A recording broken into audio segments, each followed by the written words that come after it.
நம்ம 4th unit electromagnetic induction and alternating கரண்ட்டில் அடுத்து நம்ம பார்க்க போகிற டாபிக் என்ன அப்படின்னா டிரான்ஸ்ஃபார்மர் பற்றி நம்ம அன்றாடம் நம்ம தினமுமே நம்ம என்ன பண்ணிகிட்ருக்கோம் அப்படின்னா பார்த்துட்டு தான் இருக்கோம். சரிங்களா? டிரான்ஸ்ஃபார்மரை டெய்லியும் கிராஸ் ஆகி போவோம் வருவோம். ஆனால் அது எப்படி ஒர்க் பண்ணுது, என்ன பிரின்சிபிள், என்ன எது அப்படிங்கிறத பற்றியெல்லாம் தான் நம்ம இந்த டாப்பிக்கில் என்ன பண்ண போகிறோம் அப்படின்னா பார்க்க போகிறோம். ஸோ ஃபஸ்ட் வந்து டிரான்ஸ்ஃபார்மர். அப்போது transformer is an stationery device. இங்கே பாருங்கள், transformer is a stationery device use to transform electric power from one circuit to another. அதுலேயும் பாருங்கள், வித்தவுட் சேஞ்சிங் இட்ஸ் ஃப்ரீக்வன்சி. அப்போது டிரான்ஸ்ஃபார்மர் அப்படிங்கிறது ஸ்டேஷ்னரி டிவைஸ். சரிங்களா? எந்த இப்போ நம்ம வெளியில் நம்ம வீட்டுக்கு எலக்ட்ரிக் பவர் சப்ளை பண்ணுற டிரான்ஸ்ஃபார்மர் வந்து ஸ்டேஷ்னரி டிவைஸ் தான். அதே மாதிரி எந்த ஒரு காம்போனண்ட்டுக்குள்ளே நம்ம ஒரு ஒரு ஒரு டிவி ஆகட்டும், ஒரு ஆம்ப்ளிஃபையர் ஆகட்டும், அதில் நம்ம வச்சுருக்குறோம் டிரான்ஸ்ஃபார்மர் அப்படின்னாலும் அதுவும் என்ன தான், ஸ்டேஷ்னரியாக இருக்கிறது தான். So stationary device use to transform electric power from one circuit to another. அப்போது எலக்ட்ரிக் பவர் அப்படின்னா என்ன, நம்ம ஆல்ரெடி செகண்ட் யூனிட்டில் படிச்சிருக்கோம். Power is a product of voltage into current அப்படின்னு. அதாவது electric power P is equal to voltage into current அப்படின்னு எடுத்திருக்கோம். இதில் V தான் நமக்கு என்ன அப்படின்னா வோல்டேஜ், I தான் கரண்ட்டு. இது ரெண்டுனோட ப்ராடக்ட் தான் நம்ம என்ன சொல்வோம் அப்படின்னா பவர் அப்படின்னு சொல்லுவோம். சரிங்களா?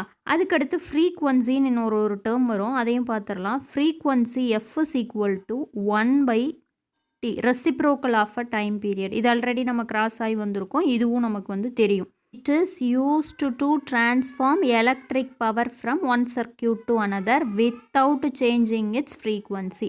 ஃப்ரீக்வன்சி மாறாமல் எலக்ட்ரிக் பவரை வந்து ஒரு சர்க்கியூட்லேருந்து இன்னொரு சர்க்கியூட்டுக்கு சேஞ்ச் பண்ணுற டிவைஸை தான் நம்ம என்ன சொல்கிறோம் அப்படின்னா டிரான்ஸ்ஃபார்மர் அப்படின்னு சொல்கிறோம்.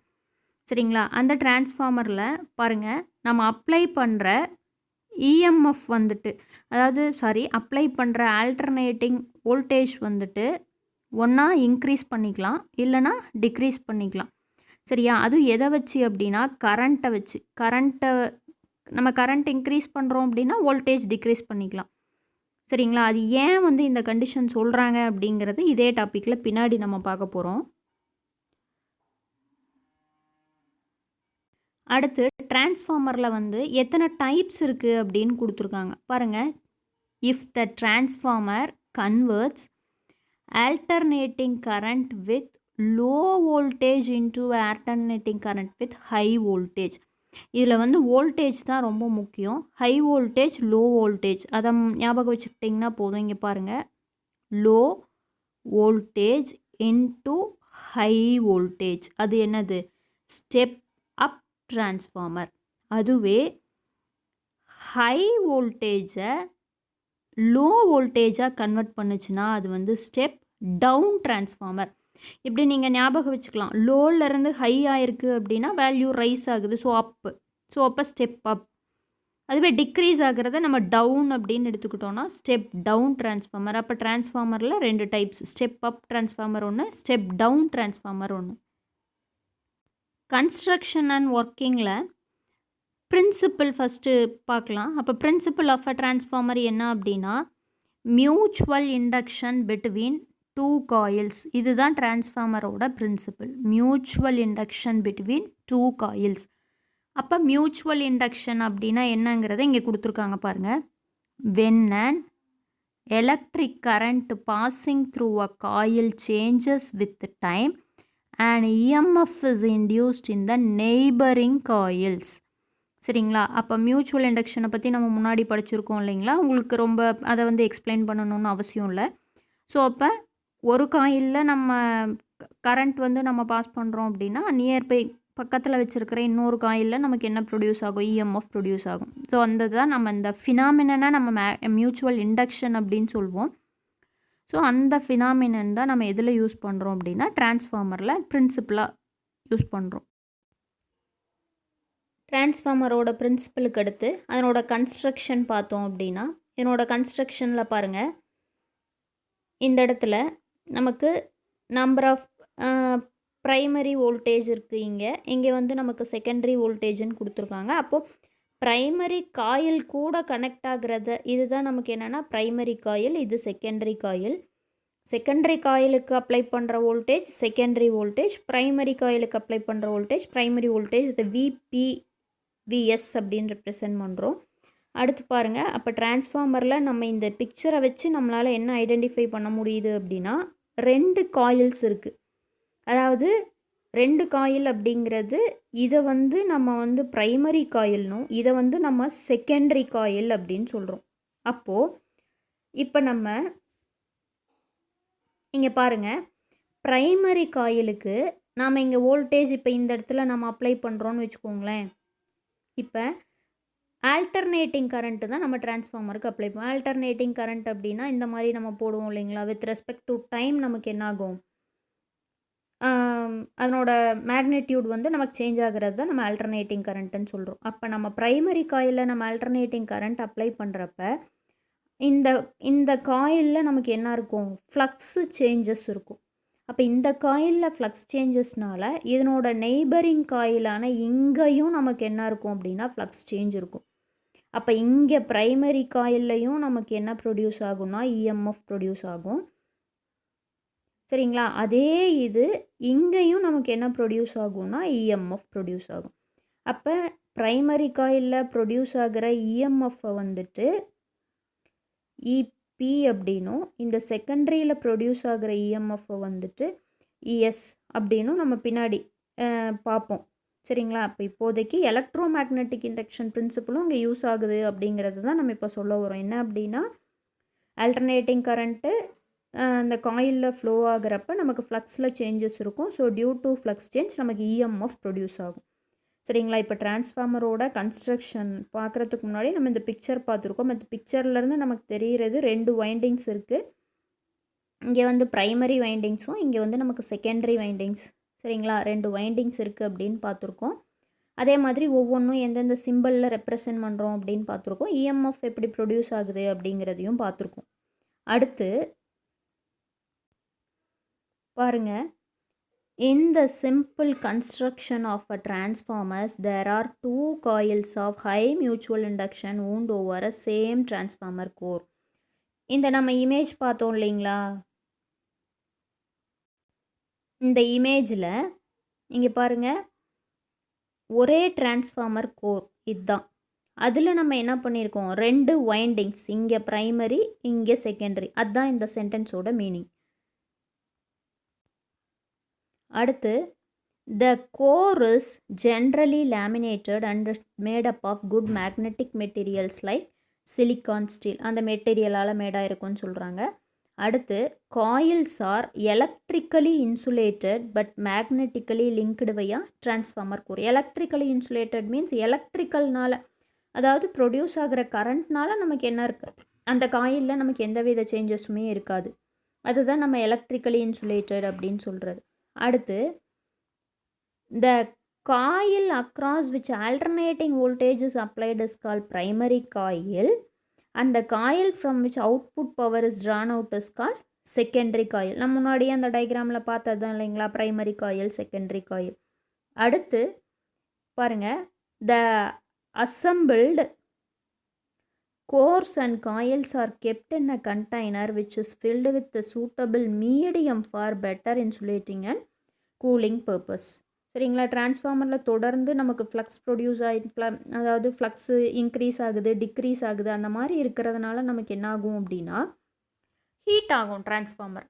ஸோ அப்போ அதை ரெடியூஸ் பண்ணுறதுக்காக அதாவது அந்த ஹீட்டை குறைக்கிறதுக்கு நம்ம ஏதாவது அந்த ஹீட்டை குறைக்கிற மாதிரியான சப்ஸ்டன்ஸ் நம்ம அதுக்கு யூஸ் பண்ணோம். அது பின்னாடி டிரான்ஸ்ஃபார்மரில் என்னென்ன மாதிரியான லாஸஸ் இருக்கும் எப்படின்னு பார்க்கலாம். இப்போதைக்கு நம்ம என்ன பண்ணுறோம், இந்த ப்ரைமரி காயில் அந்த செகண்டரி காயில் அந்த கோர் எல்லாமே ஒன்றா சேர்த்து அசம்பிள் பண்ணி ஒரு பெட்டர் இன்சுலேஷனும் கூலிங் பர்பஸ் இருக்க மாதிரி நம்ம என்ன பண்ணணும் அப்படின்னா ஒரு பர்டிகுலர் மீடியம்லாம் இருக்கணும். அது நம்ம இங்கே வச்சுருக்கிறது நம்ம வெளியிலேருந்து பார்க்குறதுக்கு ஏர் மீடியம், பட் உள்ளுக்குள்ளே என்ன பண்ணியிருப்பாங்க, அந்த ஒவ்வொரு கோரும் ஒவ்வொரு பர்டிகுலர் மெட்டீரியலில் மேடாச்சுன்னா இந்தந்த எனர்ஜி லாஸஸை ரெடியூஸ் பண்ணலாம் அப்படிங்கிற மாதிரி இருக்கும்.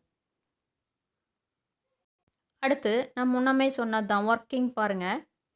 If the primary coil is connected to a source of alternating voltage and alternating magnetic flux is set up in the laminated core. Magnetic flux நமக்கு என்ன ஆகும் அப்படின்னா primary coilல செட் ஆகுது. அடுத்து if there is no magnetic flux leakage, whole of the magnetic flux linked with the primary coil is also linked with the secondary coil. primary நமக்கு என்ன ஆயிக்கும், செகண்டரியில் link ஆயிக்கும். ஆமாம் தானே, நம்ம முன்னாடி மியூச்சுவல் இண்டக்ஷன் இந்த டயக்ராமில் அது பார்த்தோம் இல்லைங்களா. இந்த பிக்சரில் தெரியுது பாருங்க, இது காயில் 1, இங்கே வந்து காயில் 2. இதில் எப்படி ஃப்ளக்ஸ் சேஞ்ச் ஆகிறதுனால இந்த இடத்துல நமக்கு லிங்க் ஆகிருக்குது நமக்கு தெரியுது இல்லைங்களா. இதோ இந்த இடத்துல இது கூட லிங்க் ஆயிருக்கு. சரியா, அதுதான் அந்த சென்டென்ஸோட மீனிங். ப்ரைமரி காயிலில் நமக்கு ஃப்ளக்ஸில் சேஞ்சஸ் இருக்கிறப்ப அந்த ஃப்ளக்ஸில் சேஞ்சஸ் நமக்கு செகண்டரி கூடவும் நமக்கு என்ன ஆயிருக்கும் அப்படின்னா லிங்க் ஆயிருக்கும்.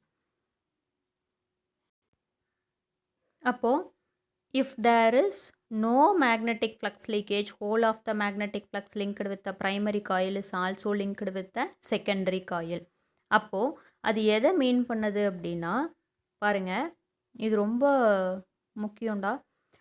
This means that the rate at which magnetic flux changes through each turn is same for both primary and secondary coils. நம்ம முன்ன கவுண்ட் பண்ணது ஒரு எக்ஸாம்பிளுக்கு ப்ரைமரி காயிலில் 6 டேர்ன்ஸ் இருந்தது அப்படின்னா ஒரு டேர்னுக்கு ப்ரொடியூஸ் ஆகிற magnetic flux change for example ஒரு 10 வெபர் அப்படின்னா ஒரு டேர்னுக்கு 10 வெபர்னா ப்ரைமரி காயிலில் 6 டேர்ன் இருந்தால் 60 வெபர் ப்ரொடியூஸ் ஆகும். அதே ஒரு டேர்னுக்கு எப்படி 10 வெபர்னு சொல்கிறோமோ அதே மாதிரியே செகண்டரியிலையும் ஒரு டேர்னுக்கு 10 வெபர். ஸ்டெப் அப்பாக இருந்தால் நமக்கு அதிகமான ஃப்ளக்ஸ் சேஞ்ச் இருக்கும், ஸ்டெப் டவுனாக இருந்தால் கம்மியான ஃப்ளக்ஸ் சேஞ்ச் இருக்கும். இதுதான் டிரான்ஸ்ஃபார்மரோட கன்ஸ்ட்ரக்ஷன் அண்ட் ஒர்க்கிங். இப்போது டிரான்ஸ்ஃபார்மரில் இந்த மாதிரி ஃப்ளக்ஸ் சேஞ்ச் இருக்கிறதுனால as a result of flux change EMF is induced in both primary and secondary coils. Flux change இஎம்எஃப்னா ஃப்ளக்ஸ் சேஞ்ச் ஆகிறதுனால நமக்கு இஎம்எஃப் ப்ரொடியூஸ் ஆகிறதுனால ப்ரைமரி காயிலோட இஎம்எஃப், அதாவது the EMF induced in the பாருங்கள், the EMF induced in the primary coil. சரிங்களா, அதை நம்ம எப்படி ரெப்ரசன்ட் பண்ணுறோம் அப்படின்னா சமேஷன் பி அப்படின்னு போட்டிருக்கோம். சமேஷர் போட்டுக்கோங்க, இ கூட நீங்கள் ப்ரொனவுன்ஸ் பண்ணிக்கலாம். அது EP is almost equal and opposite to the applied voltage VP. விபிங்கிறது நம்ம இந்த மாதிரி ப்ரைமரி டேர்ன்ஸ் இப்படி போட்டிருக்கோம் இல்லைங்களா, இது நம்ம ப்ரைமரின்னு சொன்னால் இதுக்கு அப்ளை பண்ணுற வோல்டேஜ் வந்து விபி. சரிங்களா, அப்போ இதில் ப்ரொடியூஸ் ஆகிற இஎம்எஃப்பை நம்ம எப்படி சொல்வோம் அப்படின்னா அப்ளை பண்ணுற வோல்டேஜை விபின்னு சொன்னோன்னா அதில் ப்ரொடியூஸ் ஆகிற இஎம்எஃப் வந்து நம்ம இந்த மாதிரி இபி அப்படின்னு சொல்லிக்கலாம்.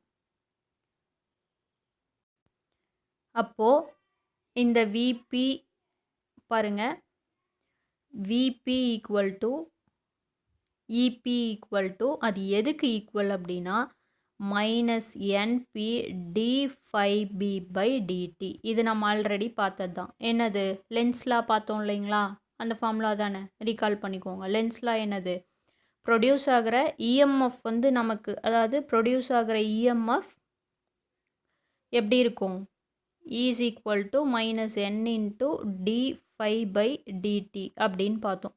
எப்பயுமே அதனோட ஃப்ளக்ஸ் சேஞ்சுக்கு அதனோட காசஸ்க்கு நமக்கு எப்பயுமே ஆப்போசிட் டைரக்ஷனில் இருக்கும். அதுக்கு தான் நம்ம இந்த நெகட்டிவ் சைன் போடுறோம். இதுதான் நம்ம என்ன சொல்கிறோம் அப்படின்னா லென்ஸ்லாம். ஸோ அப்போ அதுபடி நம்ம எப்படி எழுதியிருக்கோம் அப்படின்னா VP equal to EP equal to இப்படி எழுதியிருக்கோம். அடுத்து த frequency of the alternating magnetic flux in the core is same as the frequency of the applied voltage. சரிங்களா, நம்ம முன்னாடி டிரான்ஸ்ஃபார்மர் இன்ட்ரொடக்ஷன்லேயே பார்த்தோம் வித்தவுட் சேஞ்சிங் இட்ஸ் ஃப்ரீக்வன்சி அப்படின்னு. ஸோ அப்போ frequency of a magnetic flux in core எப்படி இருக்குது, applied வோல்டேஜ்க்கு equal அப்படின்னு கொடுத்துருக்காங்க. அப்போ அடுத்து இந்த சென்டென்ஸ் அப்படியே கொடுத்துருக்காங்க, இங்கே பாருங்கள். therefore induced EMF in the secondary will also have the frequency as the applied voltage. frequency நமக்கு என்ன ஆகாது அப்படின்னா மாறாது. இப்போ EMF induced in the secondary காயில நம்ம இஎஸ் அப்படின்னு எடுத்துக்கிட்டோம்னா அதனோட ஃபார்முலா லென்ஸ் லா படி இப்படி எழுதியிருக்கோம். என்பிஎன்எஸ்ஸை நம்ம என்ன சொல்கிறோம் அப்படின்னா number of turns in the primary and secondary அப்படின்னு சொல்கிறோம். என்பினா ப்ரைமரியில் இருக்கிற நம்பர் ஆஃப் டேர்ன்ஸ் நம்ம போட்டு காமிச்சோம் இல்லைங்களா, இந்த மாதிரி ஊன் பண்ணி இருக்கிறது இதுதான் நம்ம என்ன சொல்கிறோம் அப்படி. இது ஒவ்வொன்றும் ஒவ்வொரு நம்பர் ஆஃப், இது ஒவ்வொன்றும் ஒவ்வொரு டேர்ன்ஸ். அப்போ அதை நம்ம நம்பர் ஆஃப் டேர்ன்ஸ் என்ன, ப்ரைமரினா ப்ரைமரியில் நம்பர் ஆஃப் டேர்ன்ஸ், செகண்டரினா செகண்டரின்னு சொல்கிறோம். அடுத்து பாருங்கள், if the secondary circuit is open கொடுத்துருக்காங்க பாருங்கள். If the secondary circuit is open, இஎஸ்ஸும் விஎஸ்ஸும் ஈக்குவல், அதாவது ப்ரொடியூஸ் ஆகிற இஎம்எஃப்பும் செகண்டரி வோல்டேஜும் நமக்கு எப்படி இருக்கும் அப்படின்னா ஈக்குவல். ப்ரைமரியில் நமக்கு கிடைக்கிற ஈக்குவேஷன் பார்த்திங்கன்னா இது, சாரி செகண்டரியில், அடுத்து ப்ரைமரியில் இது. இப்போ ரெண்டு ஈக்குவேஷனில் இருந்தோம். இப்போ பாருங்கள், இந்த ரெண்டு ஈக்குவேஷன் கொடுத்துருக்கோம் இல்லைங்களா, இதில் பார்த்தீங்கன்னா இது ரெண்டுக்கும் ரேஷியோ போடுங்க. கே அப்படிங்கிறது புதுசாக டிரான்ஸ்ஃபர்மேஷன் ரேஷியோ அப்படின்னு, வோல்டேஜ் டிரான்ஸ்ஃபர்மேஷன் ரேஷியோ அப்படின்னு சொல்கிறோம். அப்போ கேவோட வேல்யூ என்ன அப்படின்னா NS/NP VS/VP அப்படின்னு எடுத்துக்கிறோம். அதாவது இந்த ரெண்டு ஈக்குவேஷனையும் டிவைட் பண்ணுங்களேன். டிவைட் பண்ணிங்க அப்படின்னா இந்த d5 இது இந்த டேர்ம் ரெண்டும் கேன்சல் ஆகிடும். அப்போ மீதி நமக்கு என்ன கிடைக்கும், VS/VP ES/EP NS/NPன்னு கிடைக்கும். அது ஈக்குவல் டு நம்ம கேன்னு எடுத்துக்கிறோம். அது என்ன அப்படின்னா வோல்டேஜ் டிரான்ஸ்ஃபர்மேஷன் ரேஷியோ. அடுத்து ideal transformer. For ideal transformer input power equal to output power. Power அப்படின்னா வோல்டேஜ் இன்ட்டு கரண்ட்டுன்னு முன்னாடியே பார்த்தோம். அதாவது power P is equal to V into I. இங்கே நம்ம ஸ்மால் லெட்டரில் எடுத்திருக்கோம். ஸோ வோல்டேஜ் இன்புட் அப்படிங்கிறதுனால ப்ரைமரி காயில் தான் நமக்கு இங்கே இன்புட். ஸோ அதனால் ப்ரைமரியை ரெப்ரசன்ட் பண்ணுறதுக்கு VP/IP, செகண்டரியை ரெப்ரசன்ட் பண்ணுறதுக்கு VS/IS. அடுத்து ஐபி அண்ட் ஐஎஸ் என்ன அப்படின்னா கரண்ட் என்ன, ப்ரைமரி அண்ட் செகண்டரி காயில்ஸ். இப்போது ஐடியல் டிரான்ஸ்ஃபார்மர் அப்படின்னா நல்லியல்பு மின் மாற்றி. ஆக்சுவலி டிரான்ஸ்ஃபார்மருக்கு தமிழில் மின் மாற்றி அப்படின்னு சொல்கிறோம். நல்லியல்பு மின் மாற்றி அப்படின்னா எரர், அதாவது எனர்ஜி லாஸஸ்லாம் கம்மியாக, எனர்ஜி லாஸஸே இல்லைன்னு வச்சுக்கோங்களேன், அந்த மாதிரி நல்ல எஃபிஷியண்ட்டான டிரான்ஸ்ஃபார்மர் அப்படின்னா இன்புட் பவரும் அவுட்புட் பவரும் சேம். அப்படிங்கக்குள்ளே இந்த ஈக்குவேஷன்லேருந்து நம்ம VS/VP இந்த டேர்மை நம்ம இங்கே எடுத்துகிட்டு வந்தீங்க அப்படின்னா VS/VP, அந்த ஐபி இந்த ஐஎஸ் நமக்கு இங்கே வந்துடும் இல்லைங்களா, அப்போ IS/IPன்னு எழுதிக்கிறோம். Equal to K. இதுதான் நம்ம என்ன சொன்னோம், வோல்டேஜ் டிரான்ஸ்ஃபர்மேஷன் ரேஷியோ. அடுத்து நமக்கு கொடுக்குற அந்த ஈக்குவேஷனில் இருந்து நம்ம என்ன பண்ணுறோம் அப்படின்னா என்பி ப்ரைமரிக்கு எப்படி இருக்கும், செகண்டரிக்கு எப்படி இருக்கும், அதாவது step up transformer step down transformer ரெண்டு டைப் பார்த்தோம் இல்லைங்களா. அப்போ அதுலேருந்து எப்படி அப்படின்னு பார்த்தோன்னா பாருங்கள், NP less than NS in step up transformer. Step up அப்படின்னா என்ன சொல்கிறோம், ப்ரைமரி காயிலை விட செகண்டரி காயிலில் நம்பர் ஆஃப் டேர்ன்ஸ் வந்து எப்படி இருக்கும், அதிகமாக இருக்கும். அப்போது அதை மீன் பண்ணுறது. அதுவே ஸ்டெப் டவுனுக்கு நமக்கு எப்படி இருக்கும், NS வந்து NPயை விட கம்மியாக இருக்கும். அடுத்து இது எப்படியும் எழுதிக்கலாம், NP லெஸ் தென் NSன்னு எழுதலாம், இல்லைனா NS கிரேட்டர் தென் NP, அதுவே நம்ம இப்படி எழுதியிருக்கோம். அப்போ டிரான்ஸ்ஃபர்மேஷன் ரேஷியோ இந்த ஃபார்முலாவிலேருந்து பார்த்தீங்கன்னா உங்களுக்கு தெரியும். அதாவது ஃபார்முலாவில் K ஈக்குவல் டு நம்ம எப்படி எழுதுவோம் அப்படின்னா NS/NP அப்படின்னு எழுதுவோம். இப்போது இந்த ஃபார்முலா படி பாருங்கள், ஸ்டெப் அப்புக்கு எடுத்துக்கோங்களேன், NP நமக்கு எப்படி இருக்குது, கம்மியாக இருக்குது, NS கிரேட்டர் தென்னாக இருக்குது. அப்போ NS, அதாவது மேலே நியூமரேட்டரில் நமக்கு கிரேட்டர் தென் வேல்யூ, டினாமினேட்டரில் கம்மி. அப்படிங்கக்குள்ளே நமக்கு K நமக்கு எப்படி வரும், கிரேட்டர் தென் 1 இருக்குங்களா.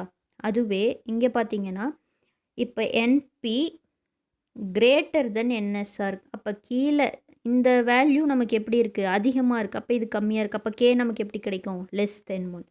புரியுதுங்களா. அடுத்து வோல்டேஜ் நமக்கு எப்படி இருக்கும், VS greater than VP. Secondary voltage primary, ஏன்னா நம்பர் ஆஃப் டேர்ன்ஸ் நமக்கு எப்படி இருக்குது, அதிகமாக இருக்குது. அப்போ ஒவ்வொரு டேர்ன்ஸ்லேயும் ப்ரொடியூஸ் ஆகிற வோல்டேஜ், ஒவ்வொரு டேர்ன்லேயும் ப்ரொடியூஸ் ஆகிற ஃப்ளக்ஸு ரெண்டுக்குமே, ப்ரைமரி செகண்டரி ரெண்டுக்குமே சேமாக இருக்கும். ஆனால் டேர்ன்ஸ் அதிகமாக இருக்கிறதுனால நமக்கு அதிக வோல்டேஜ் கிடைக்கும். ஸோ அப்போ இங்கே VS லெஸ் தென் VP. அப்போ கரண்ட்டு நமக்கு இங்கே என்ன ஆகிக்கும், இங்கே பாருங்கள், ஸ்டெப் அப் டிரான்ஸ்ஃபார்மரில் voltage is increased, current decreased. அதுவே ஸ்டெப் டவுனில் எப்படி கிடைக்கும்? வோல்டேஜ் டிக்ரீஸ் ஆகும், கரண்ட்டு இன்க்ரீஸ் ஆகும். இன்னொன்று ஐடியல் டிரான்ஸ்ஃபார்மர்னு ஒன்று சொன்ன முன்னாடியே ஞாபகம் இருக்குங்களா? ஐடியல் டிரான்ஸ்ஃபார்மர் அப்படின்னா input power equal to output power அப்படி இருக்கும். அதாவது VP IP equal to VS ஐஎஸ்ன்னு இருக்கும். இப்போது இதில் விபி அதிகமாக இருந்தால் ஐபி குறைஞ்சா மட்டும்தான் இந்த வேல்யூவுக்கு ஈக்குவல் பண்ண முடியும். சரிங்களா? அதுவே இதில் விஎஸ் சப்போஸ் உங்களுக்கு இன்க்ரீஸ் ஆகிருந்தால் ஐஎஸ் நமக்கு என்ன ஆகணும்? டிக்ரீஸ் ஆகணும். அப்போ ஸ்டெப் அப் அப்படின்னா இந்த விஎஸ் வந்து ஹை, அப்போது கரண்ட்டு நமக்கு ஐஎஸ் என்ன இருக்கும்? லோவாக தான் இருக்கும். இன்புட் கரண்ட்டை விட அவுட்புட் கரண்ட். சரிங்களா? இது ஸ்டெப் அப்புக்கு. ஸோ அதை தான் இங்கே எக்ஸ்பிளைன் பண்ணியிருக்காங்க. voltage is increased, corresponding current decreased, voltage is decreased and the corresponding current increased. Step அப்புக்கும் ஸ்டெப் டவுனுக்கும். ஸ்டெப் அப் அப்படின்னா வோல்டேஜ் அதிகமாக இருக்கும், அப்போ கரண்ட் கண்டிப்பாக என்ன ஆகணும்? டிக்ரீஸ் ஆகணும். எதுக்காக? ஐடியல் டிரான்ஸ்ஃபார்மர் அப்படின்னாவே input power equal to output power. So அதை மெயின்டைன் பண்ணணும் அப்படின்னா வோல்டேஜ் இன்க்ரீஸ் ஆச்சுன்னா நம்ம கரண்ட்டு டிக்ரீஸ் ஆகிக்கணும். இதுதான் difference between step up and step down transformer. அடுத்து எஃபிஷியன்சி ஆஃப் அ டிரான்ஸ்ஃபார்மர் என்ன அப்படின்னா, எஃபிஷியன்சி அப்படின்னாவே நம்ம ஆல்ரெடி 11th பார்த்துருக்கோம். கார்னாட் சைக்கிள்லாம், கார்னாட் இன்ஜின், ரெஃப்ரிஜரேட்டர் எல்லாத்துக்குமே எஃபிஷியன்சி பார்த்துருக்கோம். எஃபிஷியன்சி அப்படின்னாவே output divided by input. So அப்போ இங்கே டிரான்ஸ்ஃபார்மரோட எஃபிஷியன்சி அப்படின்னு பார்க்குறப்ப output power divided by input power. Output power அப்படின்னா விஎஸ்ஐஎஸ், இன்புட் அப்படின்னா விபிஐபி. அதை நம்ம பர்சன்டேஜில் வேணும் அப்படிங்கிறதுனால நம்ம 100% 100 மல்டிப்ளை பண்ணுறோம். இங்கே பாருங்கள், transformers R highly efficient devices having their efficiency 96 to 99%. ஆனால் நமக்கு எப்பயுமே 100% இருக்காது. அது ஒரு நம்ம அந்த மாதிரியான ஒரு என்ஜினை ஒரு டிவைஸையே நம்மளால் என்ன பண்ண முடியாது? கன்ஸ்ட்ரக்ட் பண்ண முடியாது 100% எஃபிஷியன்சியோட. அது நமக்கு தெரிஞ்சதுதான்.